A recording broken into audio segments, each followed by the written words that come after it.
Hello everyone, my name is Kirill Vyrypaev. I'm the leader of the EMEA team. Today I'm going to update you on what's going on in our international markets. But let me first start with dodapizzastory.com, which is our international corporate blog.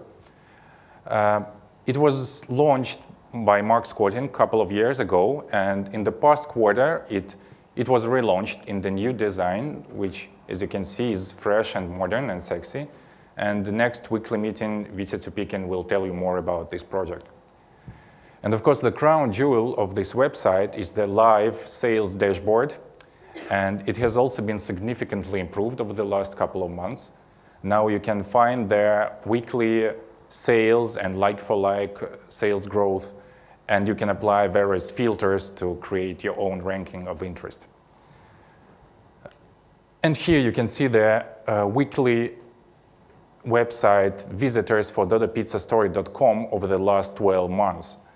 So we started from somewhere between 1,000 and 1,500 last year, and currently we're above 4,000. Last couple of weeks were record weeks, thanks to the Bloomberg article and Federer's Zurich speech.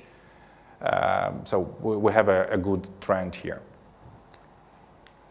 We've got one new store in the region in the past quarter, which is Vilnius 3. It's the 4th store in Lithuania. Congratulations to our partner, Alexander Stryb, and his team.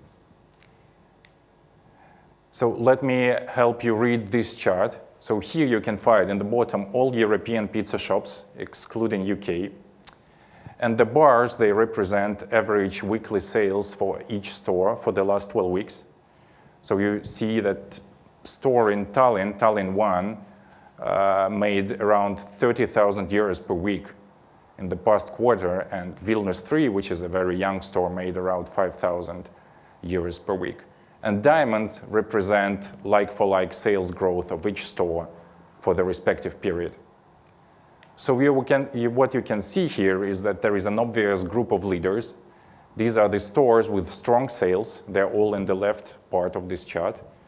And at the same time, they have very high like-for-likes, between 40 and 60%. And you can notice that all of these are Baltic stores. These are 2 stores in Estonia and 3 stores in Lithuania. So obviously, things are going well in that part of the pizza world, and we want to expand there as quickly as possible. Romanian stores, which are yellow bars, you can see that except for Brasov 1, which is the first international Dodo Pizza store, all of them have relatively modest sales, and their like-for-likes are not super strong, like between 10 and 20%. Brasov 2 is even negative. So Romania, of course, is a larger and more competitive market, but still it's a signal to us that more needs to be done in terms of marketing operations and development in Romania. Okay, so new countries pipeline, so what's going on there? So all of you know that we're launching Nigeria in end of this year. Mid next year, we're launching Poland together with our partner Vladimir Goritsky. And in the past quarter, we managed to secure 2 new markets, 2 new launches. So end of 2020, we're launching Slovakia, and mid 2021, we're launching Finland. And then we thought, like 2020, we can probably squeeze another country in there. And we decided to try to launch Germany in 3rd quarter 2020. So why Germany? You all know we had this plan to launch in Germany together with Una Pizza. We didn't really work out. But anyway, we've been getting a huge amount of interest and requests from Germany over the last several years, because there is a big Russian-speaking community in Germany, and there was an article about Dodo Pizza in the largest German newspaper last year. So we've been getting all this interest, and we thought, like, it's the largest economy in Europe. We need to be there at some point anyway. So we're probably going to launch in Germany 3rd quarter 2020. We don't have like one single partner for the whole country. We'll probably launch with several individual franchisees across Germany. And right now, we are running a small contest for the 3 additional markets in Eastern Europe, Czech Republic, Bulgaria, and Hungary, with a targeted launch in 2021. And we see a really strong interest from Eurasian partners for these markets. So hopefully by end of this year, we will have news on this front. Let's now move to the UK. So in the UK, we launched the mobile app thanks to the digital products team in the very short notice. What's interesting about that is it's going to have the PayPal integration. It's going to be the first country where we will have it. Already have it on the website and soon going to have it on the mobile app. PayPal is super popular in the UK for some reason. Okay, so let me update you on each region in the UK. So let's start from Coventry. So that's a picture of the Coventry store. You can see quite a lot of people there, which is good. And that's the weekly sales chart for the Coventry store. So around in the middle, like late July, early August, Misha Chernashov took over marketing for this store and business development as well. And you can see that already in September, we had a very strong spike in sales in mid-September, and we managed to maintain that level in sales. So what was done then? Guys there, Misha and our partners team, they created a very strong marketing campaign. So there is a thing called Freshers Week. Freshers Week when all students come back to start their school year, and there is basically a whole week of partying and just having fun. And so we did kind of like a pizza day, same as we do it in Russia, like pizza for a very attractive price. But the difference was that you can only order through the app. So you need to download an app and order for collection, takeaway, and that's how you could get a pizza for £1. And yeah, the execution was really strong. You can see very friendly promoters and nicely designed boards. And Misha is obviously happy because, yeah, it was a very successful campaign. And all participants, all consumers, they also got this kind of like student secrets card with a unique promo code that is going to have a new deal for them every month. So in Brighton, we also had some help. You can see a couple of interesting things on this picture, except for Fyodor, of course.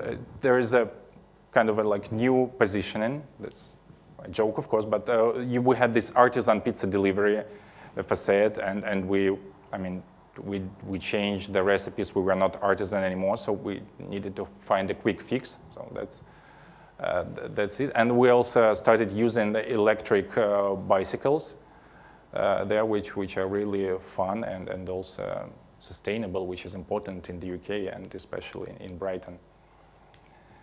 So here are the Brighton weekly sales. So you can see there's a positive trend. And just last week, it was a record week, except for that one spike. So last week, we made almost £8,000. And because we also replicated the same marketing campaign, we also had £1 pizza over the last 4 days in Brighton. What happened here, that's an interesting spike, right? That's the only week when we hit our long-term target of £10,000 per week. That was a one-off event, of course. That was a Pride Week in Brighton, which kind of like a huge event when people from all over UK and Europe come to Brighton for the parade.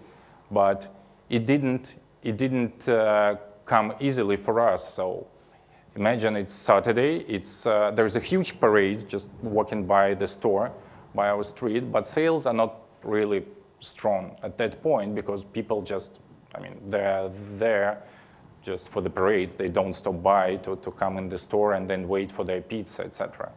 And then Kate Landreva made an entrepreneurial decision at that point. So she decided to start trading outside of the store. And the guys, they put in a small table and started selling pizza by slices right outside the store, and that's when it went off, basically, when, I mean, in just a couple of hours, they made hundreds of pounds, and that night they worked till 5 a.m. because there were orders coming in till very late. And so that's the city on this picture. It's called Leamington Spa. You probably never heard about it before, and me neither, but we're gonna hear more and more, hopefully, about this city, because that's the city where we want to launch our first corporate store in the UK. And this amazing building is where we're gonna have it. It's not the whole building, just the corner location at the bottom. You're gonna hear more about that from us. Hopefully we will start construction works by end of this year, and probably in second quarter next year we'll launch it. So next 3 months are very important for the UK team, and like as for all of us, because it's the highest season in the year. Yeah, and there are kind of like 3 big events, or like Halloween, Black Friday, and Christmas. And we're gonna have a lot of work. All of us are gonna be very busy around like marketing around these events, and on the operations side to support the service during these peak demand times. So on Halloween, just a teaser, we're gonna have black pizza in some of our stores, in Romania definitely, and in Brighton, and we'll see how it goes. And for Black Friday and Christmas, we'll also come up with something creative and inventive, because we're the pizza, right? So thank you very much. Have a good week. Thank you. That's the picture of Lagos One store. That's it.